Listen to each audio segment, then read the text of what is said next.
ಮಧ್ಯಪ್ರಾಚ್ಯ ಯುದ್ಧದಿಂದಾಗಿ ಜಗತ್ತಿನೆಲ್ಲೆಡೆ ಬಿಸಿ ತಡ್ತಾ ಇದೆ. ಕೊಲ್ಲಿ ಯುದ್ಧದಿಂದ ಜನಸಾಮಾನ್ಯರು ನಾನಾ ರೀತಿಯ ಸಮಸ್ಯೆಗಳನ್ನು ಎದುರಿಸ್ತಾ ಇದ್ದಾರೆ. ರಾಜ್ಯದಲ್ಲಿ ಗ್ಯಾಸ್ ಸಮಸ್ಯೆ, ತೈಲದ ಪರದಾಟ, ಹೋಟೆಲ್ ಉದ್ಯಮ, ಆಟೋ ಚಾಲಕರ ಸಂಕಷ್ಟ ಹೀಗೆ 5 ವಾರಗಳ ಅವಧಿಯಲ್ಲಿ ಬೆಂಗಳೂರಿನಲ್ಲಿ ಯುದ್ಧದ ಪರಿಣಾಮ ಹೇಗಿದೆ, ಏನಂತಾರೆ ಬೆಂಗಳೂರಿನ ಮಂದಿ, ಈ ಬಗ್ಗೆ ನಮ್ಮ ರಿಪೋರ್ಟರ್ಸ್ ಗ್ರೌಂಡ್ ರಿಪೋರ್ಟ್ ನೀಡಿದ್ದಾರೆ. ಬನ್ನಿ ನೋಡ್ಕೊಂಡು ಬರೋಣ.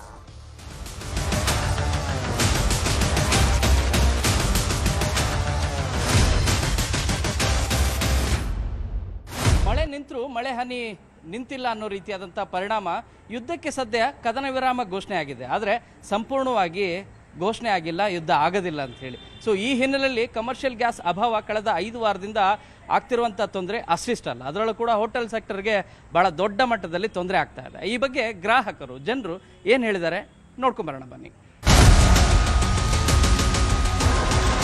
ಬೇರೆ ಕಡೆನೂ ಎಲ್ಲ ಇದು ದೋಸೆ ಮಾಡೋದು ನಿಲ್ಲಿಸ್ಬಿಟ್ಟಿದ್ದಾರೆ, ವಡೆ ಮಾಡೋದು ನಿಲ್ಲಿಸ್ಬಿಟ್ಟಿದ್ದಾರೆ, ಕೆಲವು ಹೋಟೆಲ್ ಮುಚ್ಚಿಬಿಟ್ಟಿದ್ದಾರೆ.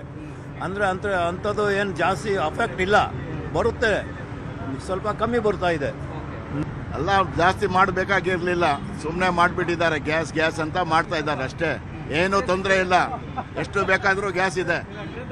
ಸುಮ್ಮನೆ ಇವಾಗ ಕಾಫಿ 65 ಇತ್ತು, 70 ಮಾಡಿದ್ದಾರೆ. ದಿನ ಬರ್ತಾ ಇದ್ದೀವಿ, ದಿನ ಕುಡಿತಾ ಇದ್ದೀವಿ, ಏನೂ ಮಾಡೋಕ್ಕಾಗಲ್ಲ. ಏನು ಹೇಳಿದರೆ ಯಾರು ಕೇಳೋರಿಲ್ಲ, ಹೇಳೋರಿಲ್ಲ. ಇವ್ರಿಗೆ ಮನೆಗೆ ಗ್ಯಾಸ್ ಆಟೋಮೆಟಿಕ್ ಬರ್ತಾ ಇದೆ, ಏನಿಲ್ಲ, ಬುಕ್ ಮಾಡಿದರೆ ಆಟೋಮೆಟಿಕ್ ಬರ್ತಾ ಇದೆ. ಸರ್, ವಾರ್ ನಡೀತಾ ಇದೆ, ಅವರವ್ರ ಪಾಡಿಗೆ ಅವರವರು ನಡೆಸ್ತಾ ಇದ್ದಾರೆ. ವಾರ್ ನಡೆಯೋದು ಗೊತ್ತಾಗಿ ನಾವು ಇವರು ಸ್ಟಾಕ್ ಮಾಡಿಕೊಂಡಿದ್ರಲ್ಲ, 3 ತಿಂಗಳಿಗಾಗ ಸ್ಟಾಕ್ಗಳು ತಂದು ಮಾಡಿಕೊಂಡವ್ರಲ್ಲ, ಅದನ್ನ ಇವರು ಸಾರ್ವಜನಿಕರಿಗೆ ಗೋಡನ್ಗಳೆಲ್ಲ ಮುಚ್ಚಿಕೊಂಡಿರೋದನ್ನೆಲ್ಲ ರೈಡ್ ಮಾಡಿದ್ರೆ ಇವತ್ತಿನ ದಿವಸ ಸಾರ್ವಜನಿಕರಿಗೆ ಅನುಕೂಲ ಆಗ್ತದೆ. ಗ್ಯಾಸ್ ಪ್ರಾಬ್ಲಮ್ ಇದೆ, ಇದ್ರೂ ಹೋಟ್ಲೆಲ್ಲ ರೇಟ್ ಜಾಸ್ತಿ ಮಾಡಿಬಿಟ್ಟಿದ್ದಾರೆ ವಿಪರೀತ. ವಾರ್ ನೆನ್ನೆ ನೈಟಿಂದ ವಾರ್ ಸ್ಟಾಪ್ ಆಗಿದ್ದಾರೆ. ಇನ್ನು ಸ್ವಲ್ಪ ರೇಟ್ ಕಡಿಮೆ ಆಗ್ಬೋದು. ಗ್ಯಾಸ್ ಸಿಲಿಂಡ್ರಲ್ಲ ಸಿಕ್ಕಿದ್ರೆ ಇವ್ರು ಹೋಟ್ಲವ್ರ ರೇಟ್ ಕಡಿಮೆ ಮಾಡಲ್ಲ. ಇವಾಗ ಜಾಸ್ತಿ ಮಾಡಿಬಿಟ್ಟಿದ್ದಾರೆ. ಇನ್ನು ರೇಟು ಅವರು ಕಡಿಮೆ ಮಾಡೋಕ್ಕೆ ಚಾನ್ಸಸ್ ಇಲ್ಲ. ವಾರಿಂದ ತುಂಬ ಬೇರೆ ದೇಶಕ್ಕೆ ಕಂಪೇರ್ ಮಾಡಿದ್ರೆ ನಮ್ಮ ದೇಶ ಪರವಾಗಿಲ್ಲ. ಹಾಗಾದ್ರೂ ಜನಸಾಮಾನ್ಯರಿಗೆ ತೊಂದರೆ ಆಗಿದೆ. LPG ಸಿಗದೆ ಇರೋದು ತುಂಬ ಒಂದು ಆಟೋ ಡ್ರೈವರ್ಗಾಗಲಿ, ಒಂದು ಜನಸಾಮಾನ್ಯರಿಗಾಗಲಿ. ಹೋಟ್ಲಲ್ಲಿ ನಾವು ಕೇಳಿದ ಮೆನು ಇಲ್ಲ, ಅವ್ರು ಕೊಟ್ಟಿದ್ದ ಮೆನು ತೊಗೊಬೇಕು, ಅವ್ರು ಕೇಳಿದ ರೇಟ್ ಕೊಡಬೇಕು. ಹಂಗಾಗಿದೆ, ತುಂಬ ತೊಂದರೆ ಆಗಿದೆ ವಾರಿಂದ. ಗಲ್ಫ್ ರಾಷ್ಟ್ರಗಳಲ್ಲಿ ಯುದ್ಧ ಶುರುವಾಯಿತು. ನಮ್ಮ ಭಾರತದಲ್ಲಿ ಕಮರ್ಷಿಯಲ್ ಗ್ಯಾಸ್ ಸಮಸ್ಯೆ ಶುರುವಾಯಿತು. ಈ ಕಾರಣಕ್ಕಾಗಿ ಮೊದಲು ಎಫೆಕ್ಟ್ ಆಗಿದ್ದು ಹೋಟೆಲ್ನವ್ರಿಗೆ ಕಮರ್ಷಿಯಲ್ ಗ್ಯಾಸ್ ಸಿಗದೇ ಇದ್ದರೆ ಏನು ಮಾಡಬೇಕು, ಅದೇ ಕಾರ್ಯವನ್ನು ಮಾಡಿದ್ರು. ಐಟಮ್ಗಳು ಕಡಿಮೆ ಮಾಡಿದರು, ವೆರೈಟಿ ಐಟಮ್ಗಳೇನಿದ್ವು ಅವುಗಳೆಲ್ಲವನ್ನೂ ಕೂಡ ಕಟ್ ಆಫ್ ಮಾಡುವಂಥ ಕಾರ್ಯ ಮಾಡಿದ್ರು. ಇದರ ಜೊತೆಗೆ ಹೋಟೆಲ್ನ ಪ್ರೈಸ್ ಏನಿದೆ, ದರ, ನಿಮಗೆ ತಿನಿಸುಗಳ ದರನೂ ಕೂಡ ಹೆಚ್ಚಳ ಮಾಡುವಂಥ ಕಾರ್ಯ ಮಾಡಿದ್ರು. ಇದಕ್ಕೆ ಜನರು ಕೂಡ, ಅಂದರೆ ಗ್ರಾಹಕರು ಕೂಡ ತುಂಬ ಬೇಸತ್ತರು. ನೀವು ಎಲ್ಲೋ ಯುದ್ಧ ಆಗ್ತಿದೆ ಅನ್ನೋ ಕಾರಣಕ್ಕಾಗಿ ಅದರ ಹೊರೆಯನ್ನು ನಮ್ಮ ಮೇಲೆ ಯಾಕೆ ಹಾಕ್ತೀರಿ ಅಂತೇಳಿ ಜನರು ಪ್ರಶ್ನೆ ಮಾಡಲಿಕ್ಕೆ ಶುರು ಮಾಡಿದರು. ಒಂದು ವೇಳೆ ಈಗ ಯುದ್ಧ ಸ್ಟಾಪ್ ಆಗುತ್ತೆ, ಅದಾದಮೇಲೆ ಹೋಟೆಲ್ನವರು ತಮ್ಮ ತಿನಿಸುಗಳ ದರ ಕಡಿಮೆ ಮಾಡ್ತಾರಾ? ಇಲ್ಲ, ಖಂಡಿತವಾಗಿ ಕೂಡ ಆ ರೀತಿ ಮಾಡೋದಿಲ್ಲ. ಈ ಹಿನ್ನೆಲೆಯಲ್ಲಿ ಈ ರೀತಿ ತಾತ್ಕಾಲಿಕವಾಗಿ ಆಗ್ತಿರುವಂಥ ತೊಂದರೆಗಳೇನಿದ್ದಾವೆ ಅವುಗಳನ್ನು ಕೂಡ ಗ್ರಾಹಕರ ಮೇಲೆ, ಜನರ ಮೇಲೆ ಹೊರೆ ಹೊರಿಸೋದು ಎಷ್ಟು ಸರಿ ಅನ್ನುವಂಥ ಪ್ರಶ್ನೆನೂ ಕೂಡ ಈಗ ಮಾಡ್ತಾ ಇದ್ದಾರೆ ಗ್ರಾಹಕರು.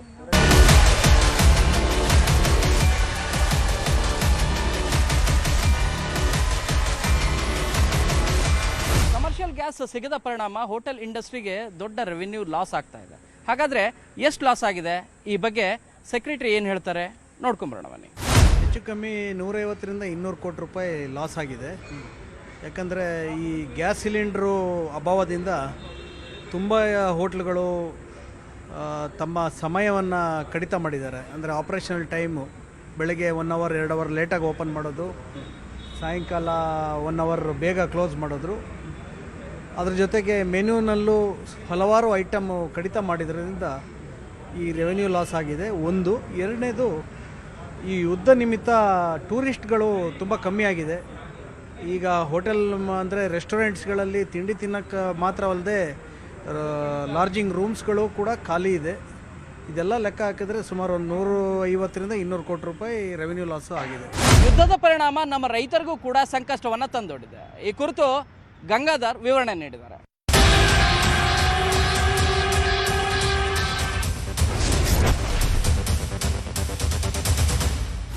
ಕೃಷಿಯನ್ನೇ ನಂಬಿಕೊಂಡಿರುವಂತಹ ಗ್ರಾಮಾಂತರ ಭಾಗದ ರೈತರ ಬೆಳೆಗಳಿಗೆ ಸರಿಯಾದಂತಹ ಬೆಲೆ ಸಿಗ್ತಾ ಇಲ್ಲ.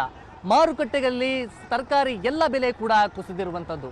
ಹಾಗಾದರೆ ವ್ಯಾಪಾರ ಮಾರುಕಟ್ಟೆಗಳಲ್ಲಿ ಹೇಗೆ ನಡೀತಾ ಇದೆ ಗೊತ್ತಾ?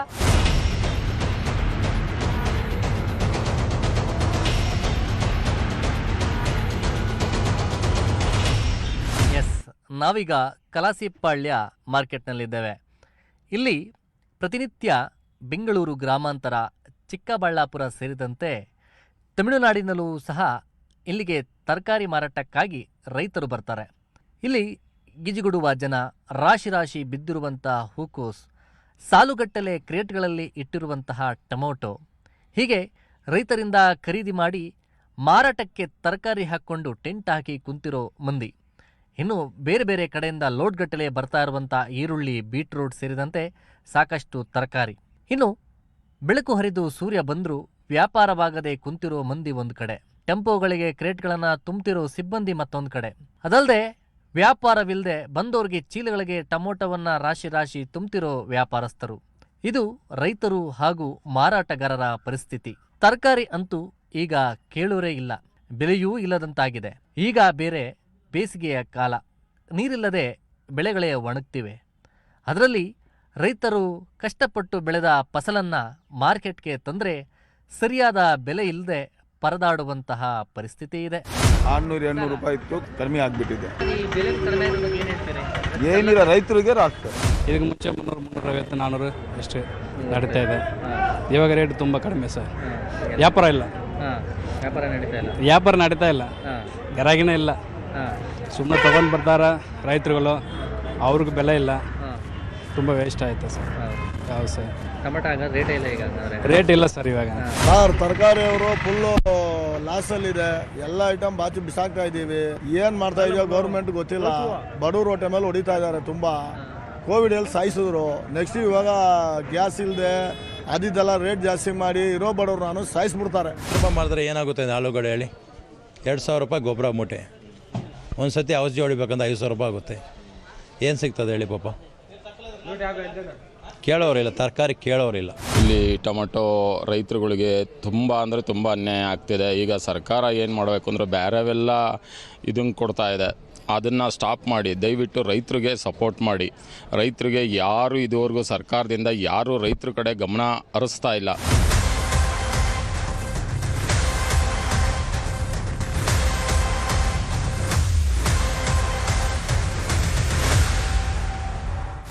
ಮಧ್ಯಪ್ರಾಚ್ಯದಲ್ಲಿ ಯುದ್ಧ ಇರೋದ್ರಿಂದ ಹೋಟೆಲ್ ಲಾಡ್ಜಿಂಗ್ ಅಂದರೆ ಐಷಾರಾಮಿ ಹೋಟೆಲ್ಗಳಲ್ಲೂ ಕೂಡ ಬಿಸ್ನೆಸ್ ಲಾಸ್ ಆಗಿದೆ ಅನ್ನೋಂಥ ವಿಚಾರ ಗೊತ್ತಾಗ್ತಿದೆ. ಈಗಾಗಲೇ 5 ವಾರ ಆಯಿತು. 5 ವಾರಗಳಲ್ಲಿ ಸಾಕಷ್ಟು ಎಫೆಕ್ಟ್ ತಟ್ಟಿದೆ. ದೊಡ್ಡ ದೊಡ್ಡ ಹೋಟೆಲ್ಗಳಿಗೆ ವಿದೇಶಗಳಿಂದ, ಬೇರೆ ಬೇರೆ ಗಲ್ಫ್ ರಾಷ್ಟ್ರಗಳಾಗಿರ್ಬೋದು, ದುಬೈ ಆಗಿರ್ಬೋದು, ಮತ್ತು ಬೇರೆ ಬೇರೆ ಕಂಟ್ರಿಗಳಿಂದ ಎಲ್ಲೆಲ್ಲಿ ಯುದ್ಧದ ಎಫೆಕ್ಟ್ ಇದೆ ಆ ಒಂದು ಕಂಟ್ರಿಗಳಿಂದ ಬರ್ತಿರುವಂತಹ ಒಂದಷ್ಟು ವಿದೇಶಿಗರು ಬೆಂಗಳೂರಿನಲ್ಲಿ ಬಂದು ಮೀಟಿಂಗ್ ಅಂತೇಳಿ ಒಂದಷ್ಟು ಹೋಟೆಲ್ಗಳನ್ನು ಬುಕ್ ಮಾಡುವಂಥ ಕೆಲಸವನ್ನು ಮಾಡ್ತಿದ್ರು. ಈಗ ಅಂತಹ ಹೋಟೆಲ್ಗಳಿಗೆ ಸಾಕಷ್ಟು ಎಫೆಕ್ಟ್ ಆಗ್ತಿದೆ. ಸುಮಾರು 30% ಹೋಟೆಲ್ ಬಿಸ್ನೆಸ್ ಇಳಿದಿದೆ ಅಂಥೇಳಿ ಒಂದಷ್ಟು ವಿಚಾರಗಳು ಲಭ್ಯ ಆಗ್ತಿದೆ. ಈ ಒಂದು ವಿಚಾರಕ್ಕೆ ಸಂಬಂಧಪಟ್ಟಂತೆ ದೊಡ್ಡ ದೊಡ್ಡ ಐಷಾರಾಮಿ ಹೋಟೆಲ್ಗಳಿಗೆ ಯಾವ ರೀತಿ ಬಿಸಿ ತಟ್ಟಿದೆ ಅನ್ನೋದಕ್ಕೆ ಸಂಬಂಧಪಟ್ಟಂತೆ ನಿಮಗೆ ನಾನು ಎಕ್ಸ್ಪ್ಲೇನ್ ಮಾಡ್ತಾ ಹೋಗ್ತೀನಿ.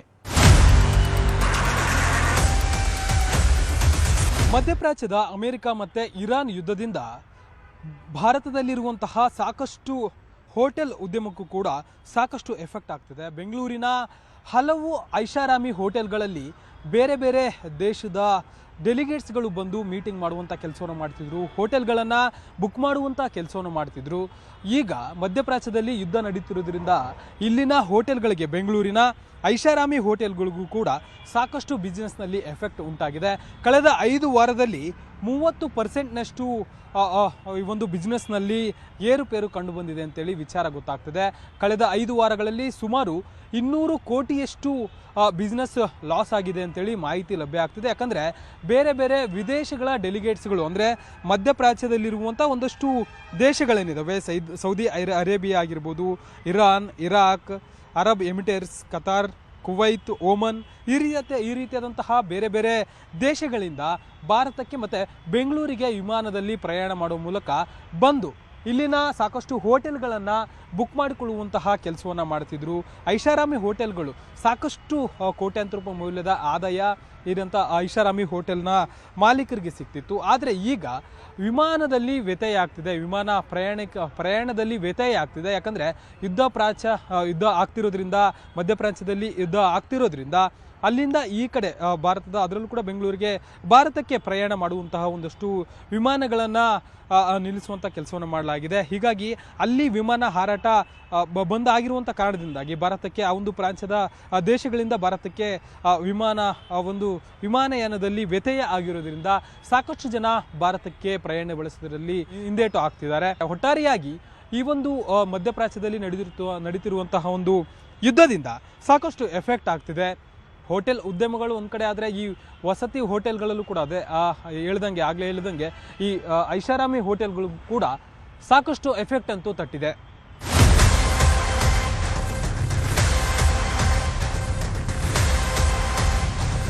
3 ಸ್ಟಾರು ಮತ್ತು 4 ಸ್ಟಾರು 5 ಸ್ಟಾರ್ ಕ್ಯಾಟಗರಿಯ ಹೋಟೆಲ್ಗಳಿಗೂ ಈ ಒಂದು ಬಿಸಿ ತಟ್ಟಿದೆ. ಅಂದರೆ ತುಂಬ ಹೋಟೆಲ್ಗಳಲ್ಲಿ ಒಂದು 25 to 30% ಬಿಸ್ನೆಸ್ ಕಡಿಮೆ ಆಗಿದೆ. ಯಾಕಂತೇಳಿದರೆ ಈ ಪ್ರತಿ ಏಪ್ರಿಲ್ ಮೇ ಅಂದು ಇದು ಸೀಸನ್ ಇದ್ದಾಗೆ, ಈ ಸೀಸನಲ್ಲಿ ಹೊರದೇಶಗಳಿಂದ ಆಲ್ಮೋಸ್ಟ್ ಬುಕ್ ಮಾಡಿರ್ತಾರೆ. ಸುಮಾರು ಒಂದು 2 ರಿಂದ 3 ತಿಂಗಳು ಮುಂಚೆನೇ ಬುಕ್ ಮಾಡಿರ್ತಾರೆ. ಕಾರಣವೇನೆಂದರೆ ಈಗ ಈ ಸದ್ಯದ ಮಟ್ಟಿಗೆ ಹೋಗೋದು ಬೇಡ, ಮತ್ತು ಒಂದು ವಿಮಾನ ಪ್ರಯಾಣ ಬೇಡ, ಈ ರೀತಿಯಾಗಿ ಒಂದು ಆತಂಕದಲ್ಲಿ ಕ್ಯಾನ್ಸಲ್ ಆಗ್ತಾ ಇದೆ. ಇದು ಐಷಾರಾಮಿ ಹೋಟೆಲ್ಗಳು ಮತ್ತು 5 ಸ್ಟಾರ್ ಹೋಟೆಲ್ಗಳಿಗೆ ಯಾವ ರೀತಿ ಬಿಸಿ ತಡ್ತಿದೆ ಅನ್ನುವಂಥ ವಿಚಾರ ಆಗಿದ್ರೆ, ಇನ್ನು ಜನಸಾಮಾನ್ಯರ ವಿಚಾರದಲ್ಲಿ ಗೃಹ ಬಳಕೆಯ ಸಿಲಿಂಡರ್ಗಳಿಗೆ ಯಾವ ರೀತಿ ಎಫೆಕ್ಟ್ ಆಗ್ತಿದೆ, ಗೃಹಿಣಿಯರು ಏನು ಹೇಳ್ತಾರೆ ಇದ್ರ ಬಗ್ಗೆ ಅನ್ನೋ ಬಗ್ಗೆ ಪ್ರಗತಿ ನಿಮಗೆ ಎಕ್ಸ್ಪ್ಲೇನ್ ಮಾಡ್ತಾ ಹೋಗ್ತಾರೆ.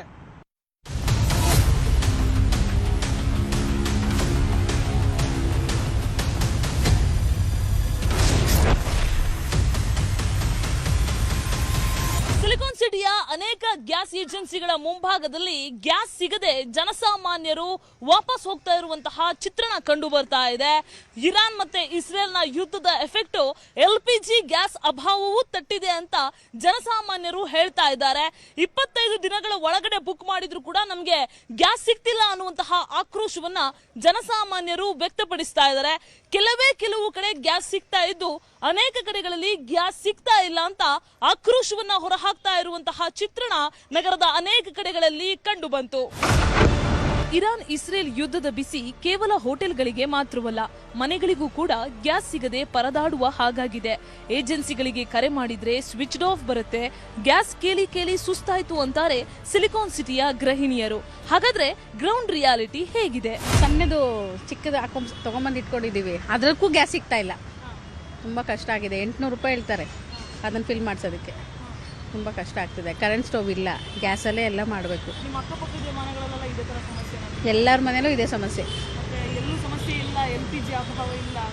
ಹಂಗೇನಿಲ್ಲ ಮೇಡಮ್, ನಿಜವಾಗ್ಲೂ ಇದೆ. ಅದು ಬುಕ್ ಮಾಡಿದ್ರೆ ತುಂಬ 15 ದಿವಸಕ್ಕೆ ಬರೋದು ಡೌಟು. ಕಾಲ್ ಮಾಡಬೇಕು, ಇಲ್ಲ ಅಂದರೆ ಅಸೋಸಿಯೇಟ್ಗೆ ಹೋಗಬೇಕಾಗುತ್ತೆ, ಬರೋದಿಲ್ಲ. ಅಲ್ಲಿ ಅವ್ರಿಗೆ 10 ಸಲ ಕಾಲ್ ಮಾಡಿದ್ರು ರಿಸೀವ್ ಮಾಡೋದಿಲ್ಲ. ಅಸೋಸಿಯೇಟ್ಗೆ ಹೋಗಿ ನಾವು ಬುಕ್ ಮಾಡಿಸ್ಕೊಂಡು ತೊಗೊಂಡು ಬರಬೇಕಂದ್ರೆ ಅಲ್ಲೂ ಇವತ್ತು ಬರುತ್ತೆ, ನಾಳೆ ಬರುತ್ತೆ ಅಂತಾರೆ, ಪೋಸ್ಟ್ಪೋನ್ ಮಾಡ್ತಾ ಇರ್ತಾರೆ. ಬಟ್ ಮನೇಲಿ ಗ್ಯಾಸ್ ಇಲ್ಲ ಅಂದರೆ ಇಂಡಕ್ಷನ್ ಮಾಡೋಕ್ಕೆ ಹೋದ್ರೂ ಕರೆಂಟ್ ಬಿಲ್ ಜಾಸ್ತಿ ಬರುತ್ತೆ. ಅದನ್ನು ಯಾರು ಮೇಂಟೈನ್ ಮಾಡೋದು? ಗ್ಯಾಸ್ ಬಿಲ್ಗೂ ನಮಗೆ ಕಷ್ಟ ಆಗ್ತಾ ಇದೆ. ಗ್ಯಾಸ್ ಬಂದರೆ ತುಂಬ ಅನುಕೂಲ ಆಗುತ್ತೆ. ತುಂಬಾ ಇದೆ, ಅದು ಬುಕ್ ಮಾಡೋದು ತುಂಬ ಡಿಲೇ ಆಗ್ತಿದೆ. ಸೊ ನಾವೆಲ್ಲ ವರ್ಕಿಂಗ್ ಇರೋದಕ್ಕೆ ನಾವು ಅದನ್ನೇ ನಂಬ್ಕೊಂಡಿರ್ತೀವಿ. ನಾವು ತಗೊಂಬಂದು ಇಮಿಡಿಯೇಟ್ ಮಾಡಬೇಕಂದ್ರೂ ಆಗೋದಿಲ್ಲ. ಸೊ ಹಾಗಾಗಿ ಅದಕ್ಕೋಸ್ಕರ ಏನಾದರೂ ಗೌರ್ಮೆಂಟ್ ಅವರು ಸಜೆಷನ್ ತಗೊಳ್ಳೇಬೇಕು. ಮನೇಲೆಲ್ಲ ಚಿಕ್ಕ ಮಕ್ಕಳು ಇರ್ತಾರೆ, ವರ್ಕಿಂಗ್ಸ್ ಎಲ್ಲ ಇರ್ತಾರೆ, ಮತ್ತು ಏಜ್ ಆಗಿರೋರು ಇರ್ತಾರೆ. ಸೊ ಅವ್ರಿಗೆಲ್ಲ ಬೇಕಾದರೆ ಅಟ್ಲೀಸ್ಟ್ ಏನಾದರೂ ಸ್ವಲ್ಪ ಬೇಗ ನಮ್ಗೆ ಅನುಕೂಲ ಆಗೋ ಥರ ತರಿಸ್ಬೇಕಾಗುತ್ತೆ. 1 ತಿಂಗಳಾಯಿತು ಬುಕ್ ಮಾಡಿದ್ದೀವಿ, ಇನ್ನೂ ಬಂದೇ ಇಲ್ಲ. ಅವ್ರ ಫೋನು ಎತ್ತುತ್ತಾ ಇಲ್ಲ, ಏನು ಎತ್ತುತ್ತಾ ಇಲ್ಲ. ಮನೆಯಲ್ಲೇ ಅದೇ 3 ತಿಂಗಳು ಅದನ್ನೇ ಅಡ್ಜಸ್ಟ್ ಮಾಡ್ಕೊಂಡು ಮಾಡ್ತೀವಿ. 1 ಹೊತ್ತು ಮಾಡೋದು, 1 ಹೊತ್ತು ಇದು ಮಾಡೋದು. ಕೊಡ್ತಾರೆ ಅಂದರೆ ಬುಕ್ ಮಾಡ್ತೀವಿ, ಎತ್ತುತ್ತಾ ಇಲ್ಲ ಅಷ್ಟೇ. ಅವರು ಬೇಗ ಎತ್ತುತ್ತಾ ಇಲ್ಲ, ಇನ್ನೂ ಬರ್ತಾ ಇಲ್ಲ. ಬಂದರೆ ಕೊಡ್ತೀವಿ ಅಂತ ಹೇಳ್ತೀವಿ.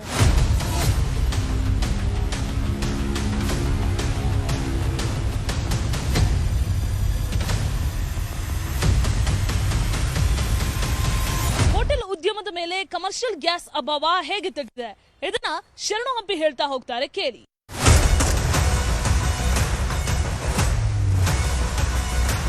ಕಮರ್ಷಿಯಲ್ ಗ್ಯಾಸ್ ಅಭಾವ ಸೃಷ್ಟಿಯಾಗಿ ಇಂದಿಗೆ ಬರೋಬ್ಬರಿ 40 ದಿನಗಳೇ ಕಳೆದಿದೆ. ಇದರ ಎಫೆಕ್ಟ್ ಹೋಟೆಲ್ ಉದ್ಯಮದ ಮೇಲೆ ಅಷ್ಟಿಷ್ಟಲ್ಲ ಆಗಿರೋದು.